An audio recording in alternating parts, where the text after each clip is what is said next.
বড় গোপীনাথপুর স্টেশনে বৃক্ষরোপণ কর্মসূচি আয়োজন করেন গোঘাট গ্লোবাল গ্রিন ফোর্স এবং জয়রামবাটি মা শারদা টি ফাউন্ডেশন।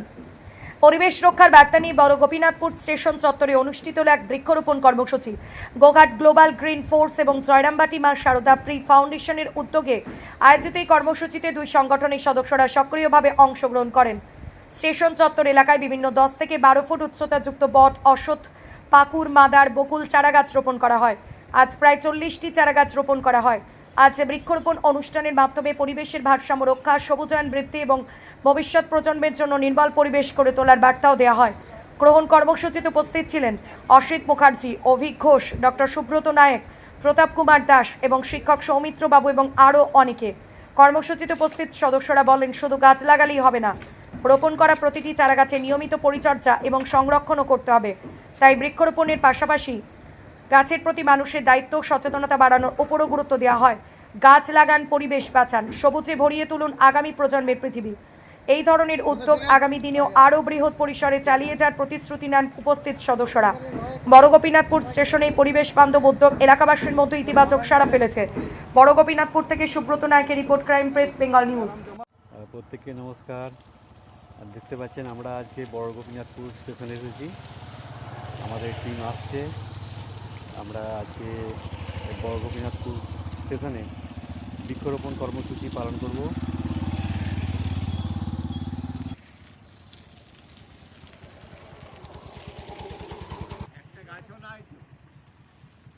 এটা হচ্ছে আমাদের টিম আসছে, লালুবাবু আসছে। হ্যাঁ, এই আমাদের ট্রলিটা আসছে, গুটগুটি ট্রলি। দেখুন, প্রচুর গাছ নিয়ে আসা হচ্ছে। এগুলো আমরা বড় গোপীনাথপুর স্টেশনে আজকে বৃক্ষরোপণ কর্মসূচি পালন করব। আমাদের গোঘাট গ্লোবাল গ্রিন ফোর্সের তরফে আছে এবং জয়রামবাটিতে লালুবাবুর টিম আছে। প্রত্যেককে নমস্কার। আপনারা দেখছেন ক্রাইম প্রেস, বেঙ্গল নিউজ। আমি সুব্রত নায়ক। এখানে চলছে জয়রামবাটি নয়, বড় গোপীনাথপুর স্টেশন। এই স্টেশনে অলরেডি 25টা গাছ লাগানো হয়ে গেছে। এখানে বিভিন্ন ধরনের গাছ, এখানে বড় বড় বৃক্ষ জাতীয় গাছ এখানে বসানো হয়ে গেল। বৃক্ষরোপণ কর্মসূচি পালন করা হয়ে গেল। দেখতে এখানে আছে মা শারদা টি ফাউন্ডেশন, জয়রামবাটি, লালুবাবু, সৌমিত্রবাবু, অসিতবাবু, অভিকবাবু এবং আরও অনেকেই আছেন সঙ্গী সাথীরা। দেখতে পাচ্ছেন আমরা সরাসরি। আমি সুব্রত নায়ক। আজকে এই যে গাছ লাগানো, এই উদ্দেশ্যটা কি হচ্ছে, স্টেশনে এই রকম গাছ লাগালে গাছগুলো বড় হবে এবং এখানকার পরিবেশ একদম নতুন পাল্টে যাবে, আমূল পাল্টে যাবে। গাছগুলো যদি এই সুন্দরভাবে রেল লাইনের ধারে ধারে হয়ে যায়, আপনি দেখতে পাবেন আর এক দু বছর পরে এই স্টেশনটাকে চেনা যাবে না, এত সুন্দর একটা পরিবেশ হয়ে যাবে। সেই জন্য এরা গাছ লাগিয়ে যাচ্ছে, পরিবেশ বাঁচাচ্ছে। প্রত্যেককে সত্যি সত্যি সাধুবাদ জানাতে হয়। এরকম একটা পরিবেশে, এরকম একটা স্টেশনে, ফাঁকা স্টেশনে দেখুন, এখানে নতুন স্টেশন হচ্ছে জংশন। এটা হচ্ছে জংশন, বড় গোপীনাথপুর স্টেশনটা। এখানে একদম সুদীর্ঘ প্ল্যাটফর্ম আছে এবং প্ল্যাটফর্মের পাশে যে বড় উঁচু যে দেয়ালগুলো রয়েছে, সেগুলোতে গাছ যদি লাগিয়ে দেওয়া হয়, মাটি ধস থেকেও বাঁচবে এবং একটা সুন্দর পরিবেশও তৈরি হবে। আর এখানকার পরিবেশে অক্সিজেনও বেড়ে যাবে। সুতরাং এইরকম একটা সুন্দর যে গাছ লাগানোর পরিকল্পনা করেছেন, ওদিকে সত্যি সত্যি নমস্কার জানাই। গোঘাট গ্লোবাল গ্রিন ফোর্স এবং মা শারদা টি ফাউন্ডেশনের প্রত্যেক সদস্যকে নমস্কার জানিয়ে নমস্কার শেষ করলাম। জয় মা, জয় মা শারদা মা। আমরা এসেছি আজকে বড় গোপীনাথপুর স্টেশনে। এখানে আমরা বৃক্ষরোপণ কর্মসূচি এই যে পালন করছি। মা শারদা টি ফাউন্ডেশন এবং গোঘাট গ্লোবাল গ্রিন ফোর্সের তরফে বৃক্ষরোপণ কর্মসূচি চলছে। এটা কি গাছ? এটা বকুল গাছ লাগানো চলছে। দেখুন, অনেকগুলো গাছ, আজ 25টা গাছ লাগানো হয়ে গেল। বকুল গাছটা লাস্ট, বকুল গাছটা লাগানো চলছে। আমরা পেয়ে গেছি সৌমিত্রবাবুকে, যিনি হচ্ছে আমাদের গাছ তৈরির মাস্টার, বুঝতে পারছেন।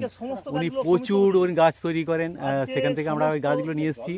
আমরা সৌমিত্রবাবুর কাছে জেনে নেবো আজকে আপনি কীভাবে এই গাছগুলো তৈরি করেন। আমি চারা সংগ্রহ করে ওই গুড়ের টিন বা তেলের টিন, তাতে মাটি দিয়ে গাছগুলোকে বড় করি। একটু গোবর সার দিই, জল টল দিতে হয়, ঘাস তুলতে হয়। মোটামুটি 1 বছর। আপনার এই ইচ্ছাটা কি করে এলো? এই ছোটা এসেছিল অসিতবাবুকে দেখে, অসিত মুখার্জি। আচ্ছা আচ্ছা। ওনার কাছ থেকেই যখন দেখলাম যে না, গাছ লাগাচ্ছি কিন্তু ছাগলে খেয়ে দিচ্ছে বা নষ্ট হয়ে যাচ্ছে, আজকে এই যে বড় গোপীনাথপুর স্টেশনে এতগুলো গাছ আপনি দিয়েছেন, আপনার কেমন মনে হচ্ছে? ভালো তো লাগছেই যে না, গাছ তো সবাই এখানে সবাই একসঙ্গে অনেকগুলো জুটে গেছি। লালুদা রয়েছে, তার টিম রয়েছে, হ্যাঁ। অসিতবাবু, আপনি মাস্টারমশাই, হেডমাস্টারমশাই একজন, আরও রয়েছে অসিত দা, সবাই রয়েছে, তপন দা, সবাইকে একসঙ্গে মিলে আনন্দ হচ্ছে। আচ্ছা, নমস্কার, আপনার নামটা বলে দিন। আমার নাম সৌমিত্র ব্যানার্জি, ঠিক আছে, আপনি হচ্ছে শিক্ষক ঝরিয়া শ্রীরামকৃষ্ণ বিদ্যাপীঠ। হ্যাঁ, ঠিক আছে, নমস্কার। আমরা পেয়ে গেছি লালুবাবুকে, যিনি হচ্ছে এই যে আমাদের মা সারদা টি ফাউন্ডেশনের কর্ণধার। হ্যাঁ, প্রত্যেককে নমস্কার। হ্যাঁ, সকলে ভালো থাকবেন, সুস্থ থাকবেন, গাছ লাগান, অনেক প্রাণ বাঁচান, ঠিক আছে, এই বলে ধন্যবাদ। আমি শেষ করলাম। ধন্যবাদ লালুবাবুকে। তপনবাবু বলুন। আজকে একটা নতুন উদ্যোগ নিলে এই স্টেশনের গায়ে গায়ে রেল লাইনের গায়ে গায়ে 25টা তাল গাছ লাগিয়েছে, মানে যেটা হচ্ছে বজ্রপাত নিবারক। মানে মাঠে ঘাটে চাষিরা কাজ করছে, তার জন্য বজ্রঘাত মাঠে বেশি পড়ছে, তাল গাছ লাগানোর জন্য বজ্রঘাত ওটা নিবারণ করে। তাল গাছ লাগিয়ে এটা করছে, 25টা তাল গাছ লাগিয়েছে আজকে। ঠিক আছে, ধন্যবাদ। নাম, আপনার নাম? তপন বিশ্বাস। ঠিক আছে, নমস্কার।